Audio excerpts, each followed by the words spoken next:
Hi friends, welcome to HNR job updates. ఈరోజు మన topics వచ్చేసి ఏపీ కానిస్టేబుల్కి సంబంధించి prelims marks adding case update, అలాగే మెయిన్ ఎగ్జామ్పై వచ్చేసి మన హోంగార్డ్స్ అయితే పిటిషన్ వేయడం జరిగింది రీసెంట్గా.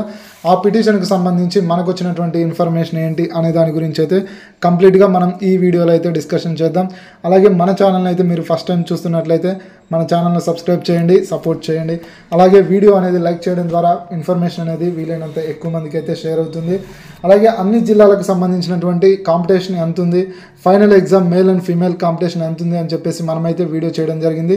స్పెషల్లీ ఏపీఎస్పీకి సంబంధించి కాంపిటీషన్ ఎంత ఉంది, ప్రీవియస్గా కట్ ఆఫ్స్ ఎలా ఉన్నాయి, present cut offs maybe last year లాగా ఎగ్జామ్ పేపర్ వస్తే ఎలా ఉండబోతున్నాయి అనే దాని గురించి అయితే మనం ఒక అనాలిసిస్తో అన్ని జిల్లాలకు సంబంధించి ఎక్స్పెక్టెడ్ కట్ ఆఫ్స్, స్పెషల్లీ ఏపీఎస్పీకి సంబంధించి ఎక్స్పెక్టెడ్ కట్ ఆఫ్స్కి సంబంధించి వీడియోస్ అయితే చేయడం జరిగింది. ఎవరైనా ఇప్పటి వరకు ఆ వీడియోస్ చూడనట్లయితే డిస్క్రిప్షన్లో ప్రతి జిల్లాకు సంబంధించినటువంటి వీడియోస్ అయితే మెన్షన్ చేశాను, చూడండి. ఓకే, అయితే డైరెక్ట్గా టాపిక్లోకి వెళ్ళిపోదాం. మనకు AP constable prelims marks adding కేసుకు సంబంధించి మే 5వ తారీఖు అంటే ఈ సోమవారం వచ్చేసి హీరింగ్ జరగనుందనమాట. ఈ సోమవారానికి మనకైతే పోస్ట్ పోన్ అయితే వేయడం జరిగింది. మనకు అందరికీ తెలిసిన విషయమే. ఈ మార్క్స్ యాడింగ్ కేసు అనేది ఫైనల్కి వచ్చేసింది. కేవలం ఫైనల్ హీరింగ్ అనేది గత నెలన్నర నుంచి అయితే పోస్ట్ పోన్ అవుతూ వస్తుంది. మరి ఈసారైనా వాదనలు జరుగుతాయో లేదో, ఫైనల్ జడ్జిమెంట్ వస్తుందో లేదో అయితే వేచి చూడక తప్పదనమాట. ఇది మార్క్స్ యాడింగ్ కేసుకు సంబంధించినటువంటి అప్డేట్. అలాగే మెయిన్ ఎగ్జామ్ గురించి కొంతమంది అయితే ఇంకా పోస్ట్ పోన్ అవుతుంది అని కామెంట్లో చెప్తున్నారనమాట. మే 1 చూడండి, 2 చూడండి, 5వ తారీఖు చూడండి, కంపల్సరీ ఎగ్జామ్ పోస్ట్ పోన్ అవుతుంది అని చెప్పేసి కొంతమంది కామెంట్స్లో అయితే చూశాను. ఇంకా అలాంటి వాళ్ళ మాటలైతే మీరు నమ్మవద్దు. June 1 అనేది కంపల్సరీ ఎగ్జామ్ అయితే జరుగుతుంది. ఇది డ్యామ్ షూర్, 100% June 1 అయితే ఎన్ని అడ్డంకులు వచ్చినా కానీ ఎగ్జామ్ అయితే జరుగుతుంది. సరే, మరి హోంగార్డ్కి సంబంధించినటువంటి పిటిషన్ అయితే ఉంది కదా, మరి దాని పరిస్థితి ఏంటి, June 1 ఎగ్జామ్ ఎలా జరుగుతుందని చెప్పగలుగుతున్నారని చెప్పేసి మీరైతే అడగవచ్చు అనమాట. దీనికి సంబంధించి కూడా మనం ఒక కన్క్లూజన్ అయితే కంపల్సరీ ఇస్తాం. ఈరోజు మెయిన్స్ ఎగ్జామ్పై హోంగార్డ్స్ అయితే పిటిషన్ వేసిన మాట వాస్తవమే. దానికి సంబంధించి హోంగార్డ్స్ తరఫున లాయర్ గారు ఎవరైతే ఉన్నారో వారు వచ్చేసి అయితే ఈ బోర్డుతో కూడా మాట్లాడడం జరిగింది రీసెంట్గా. ఒక 2 days బ్యాక్ మన సైడ్ నుంచి, అంటే మన కొంతమంది నిరుద్యోగ అభ్యర్థులు కూడా ఈ హోంగార్డ్స్తో పాటు పాల్గొన్నారు, అంటే లాయర్ గారి దగ్గరికి వెళ్ళారు అని చెప్పేసి మనకున్నటువంటి సమాచారం. ఆ విషయాన్ని పక్కన పెట్టినట్లయితే అసలు మరి వీళ్ళు బోర్డుతో మాట్లాడినప్పుడు లాయర్ గారు బోర్డు చెప్పినటువంటి మాటలేంటి అనేది అయితే ఒకసారి అయితే మనం డిస్కషన్ చేద్దాం. వీరైతే ఎవరైతే హోంగార్డ్స్ ప్రిలిమ్స్ ఈవెంట్స్ డిస్క్వాలిఫై అయ్యారో వాళ్ళకు వచ్చేసి స్పెషల్ కేటగిరీగా పరిగణించి వాళ్ళని ఇప్పటికీ ప్రజెంట్ అయితే మెయిన్ ఎగ్జామ్కి అలౌ చేయండి. మెయిన్ ఎగ్జామ్ తర్వాత ఈవెంట్స్ అయితే వాళ్ళకి కండక్ట్ చేయండి. స్పెషల్ కేటగిరీగా పరిగణించి టైమింగ్లో వెసులుబాటు కల్పించి వారికైతే ఈవెంట్స్ కండక్ట్ చేసి తరువాత మెరిట్ లిస్ట్ అనౌన్స్ చేయండి అని చెప్పేసి పిటిషనర్ తరపునటువంటి లాయర్ గారు అయితే బోర్డుతో చర్చలు జరపడం అయితే జరిగిందనమాట. ఎందుకంటే సార్ కూడా గవర్నమెంట్లో ఒక భాగమే కాబట్టి, సో ముందస్తుగా అయితే బోర్డుతో చర్చలు అయితే జరిపారు. సో దీనికి సంబంధించి బోర్డు సైడ్ నుంచి వచ్చినటువంటి సమాధానం ఏంటి, మనకు వచ్చినటువంటి సమాచారం ఏంటి అనే దాని గురించి కూడా మనం ఇక్కడైతే డిస్కషన్ చేద్దాము. ఈ విషయానికి బోర్డు సైడ్ నుంచి ఒకటే సమాధానం వచ్చింది. ఎట్టి పరిస్థితుల్లో కూడా ప్రజెంట్ ఎవరైతే ఈవెంట్స్ డిస్క్వాలిఫై అయ్యారో వాళ్ళను మెయిన్ ఎగ్జామ్కి అలౌ చేసే పరిస్థితి అయితే లేదు అని చెప్పేసి కరాఖండిగా అయితే చెప్పడం జరిగింది. ప్రజెంట్ వాళ్ళని ఈవెంట్స్కి అలౌ చేస్తే రానున్న రోజుల్లో ఎవరైతే త్రూ రిక్రూట్మెంట్ ద్వారా 9 months ట్రైనింగ్ చేసి వచ్చినటువంటి కానిస్టేబుల్ అభ్యర్థులు ఉన్నారో వాళ్ళు కూడా రేపన్ననాడు మమ్మల్ని కూడా, మేము గవర్నమెంట్కు సర్వీస్ చేసాము, మమ్మల్ని కూడా పరిగణించి మాకు కూడా ఈవెంట్స్లో వెసులుబాటు కల్పించండి అని అడగడం జరుగుతుంది. ఇలా అందరికీ వెసులుబాటు కల్పించుకుంటూ వెళ్తే పోలీస్ అంటేనే ఫిజికల్ మెజర్మెంట్స్ అనే విషయాన్ని మనమైతే మర్చిపోతున్నామనే ఒక వ్యాఖ్య కూడా చేయడం అయితే జరిగిందనమాట. దీనికి సంబంధించి ఎట్టి పరిస్థితుల్లోనూ స్పెషల్ కేటగిరీగా పరిగణించి ఈవెంట్స్ అయితే కొత్తగా వాళ్ళకు టైమింగ్స్ ఇస్తూ ఎలో చేసేదైతే లేదు అని చెప్పేసి కరాఖండిగా అయితే చెప్పడం అయితే జరిగింది. ఇది వాళ్ళ లాయర్కు చెప్పడం అయితే జరిగింది. ఈ విషయాన్ని మనకు ఎవరైతే హోంగార్డ్స్ ఉన్నారో, అంటే ఈ కేసు పిటిషన్ వేసినటువంటి హోంగార్డ్స్ ఉన్నారో అయితే వాళ్ళ ద్వారా మనకైతే సమాచారం అయితే విశ్వసనీయ సమాచారం అయితే రావడం జరిగింది. దాన్ని బేస్ చేసుకొని నేను మీకు ఈ ఇన్ఫర్మేషన్ అయితే షేర్ చేస్తున్నాను. ఇప్పటికి కూడా అభ్యర్థులు June 1 ఎగ్జామ్ జరగదు అనే అభ్యర్థులు ఎవరైతే ఉన్నారో వాళ్ళు ప్రజెంట్ ఇప్పటికైనా కళ్ళు తెరిచి చూడండి.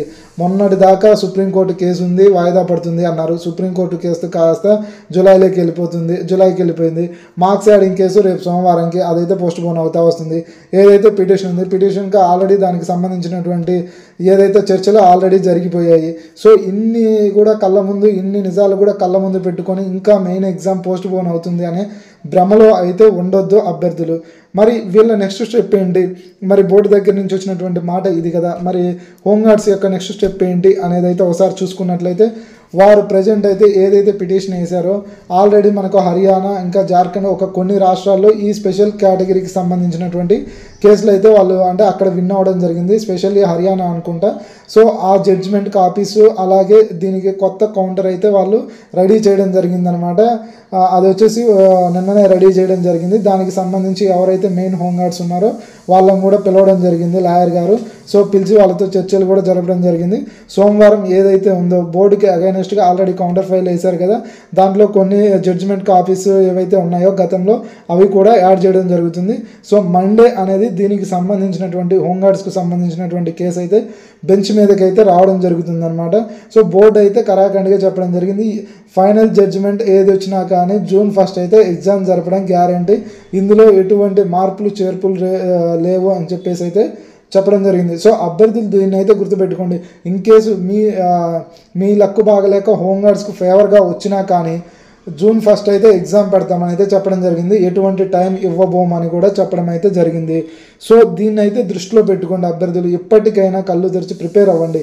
ఇంత మంచి అవకాశం రాదు. 3 సంవత్సరాల మీ నిరీక్షణ ఈ 30 రోజులు గట్టిగా కష్టపడితే అయిపోతుందన్నమాట. నిరుద్యోగిగా ఉన్న నీ జీవితం ఉద్యోగిగా మారుతుంది. ఎన్నో ఏళ్ళ నిరీక్షణకు తెరబడే అవకాశం వచ్చింది.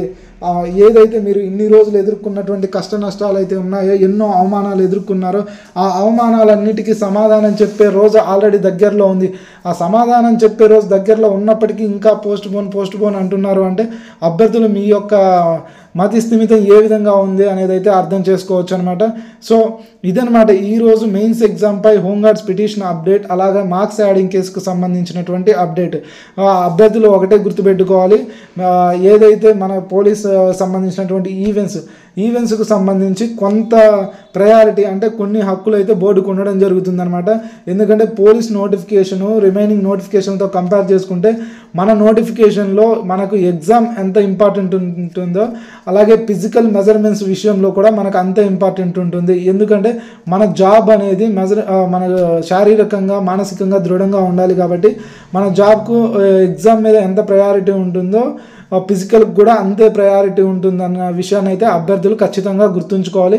సో హోంగార్డ్స్కు ఫేవర్గా వచ్చినా రాకపోయినా మెయిన్స్ ఎగ్జామ్ కండక్ట్ చేయడం గ్యారంటీ అనే విషయాన్ని అయితే బోర్డు కరాఖండిగా చెప్పింది. ఈ విషయాన్ని అభ్యర్థులు ఖచ్చితంగా గుర్తుపెట్టుకొని మెయిన్స్ ఎగ్జామ్కి అయితే సిద్ధం కండి. కేవలం మీకున్నటువంటి టైం 28 రోజులు మాత్రమే.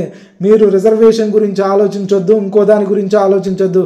నువ్వు రిజర్వేషన్ గురించి ఆలోచించే మాట అయితే 3 సంవత్సరాలు ఎందుకు జనరల్ కేటగిరీలోనే జాబ్ కొట్టాలనే లక్ష్యంతో ప్రిపేర్ అవ్వండి. అక్కడ మిస్ అయినా కానీ రిజర్వేషన్లో అయితే జాబ్ వస్తుంది. రిజర్వేషన్ గురించి ఇంకోటి దాని గురించి అయితే మీరు అస్సలు అయితే ఆలోచించొద్దు. మీకు కావాల్సింది కేవలం ఒక ఉద్యోగమే, ఒక జాబ్ మాత్రమే. అది మీ జిల్లాలో ఉందా లేదా అనే విషయాన్ని మాత్రమే మీరు ఆలోచించండి. అంతే తప్ప రిజర్వేషన్ల గురించి కానీ ఇంకోటి గురించి అయితే ఆలోచించొద్దు అనమాట.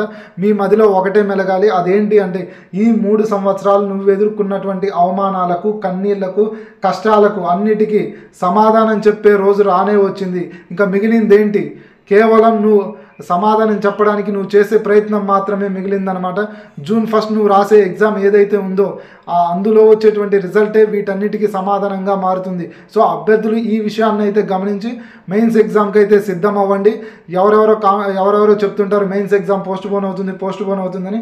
ఆ మాటలు అయితే నమ్మవద్దు దయచేసి. ఎందుకంటే కేవలం 27 డేస్ మాత్రమే మిగిలిందనమాట.